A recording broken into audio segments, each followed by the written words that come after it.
J.P. Morgan's John DiFucci has been voted onto the All-America research team every year since 2005. But his career on the sell side stretches back to 1997, when he joined DLJ after a 13-year career in the U.S. Army. That military training may be one reason, money managers say, why he is not afraid to be boldly contrarian. I worked as an engineer in research and development for 13 years for the U.S. Army.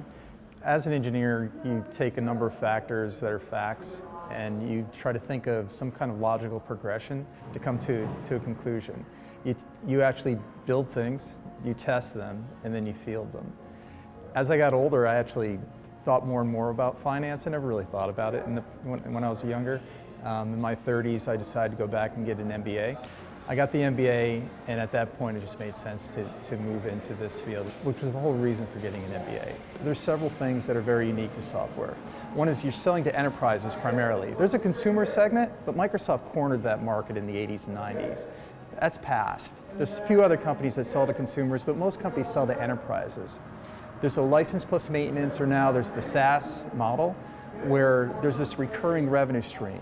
So even in recessionary times, the business of software doesn't fall off like it does in other places, other industries where you have to sell widgets. This maintenance stream, by the way, and this recurring subscription is phenomenally profitable. Many software companies will sell license or initial subscription at a loss because the follow-on business is so profitable.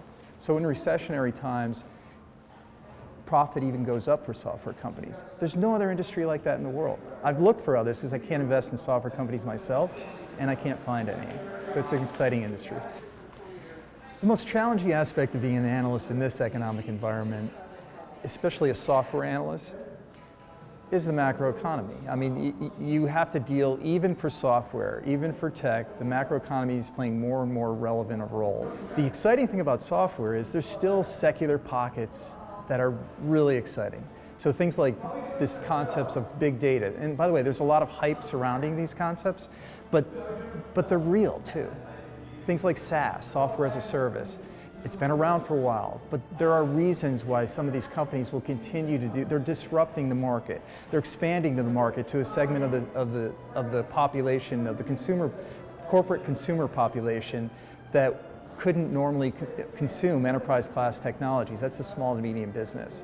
You have things like mobility happening. You have things like security, which is a very dynamic market that's changing all the time. And we all know about some of the cyber attacks and some of the threats out there. So within software, there's some secular, exciting trends that are happening that will cut through this. Everyone's affected by the macroeconomy. That's something that we learned long ago, and we do a lot of work on that. And that's the challenge.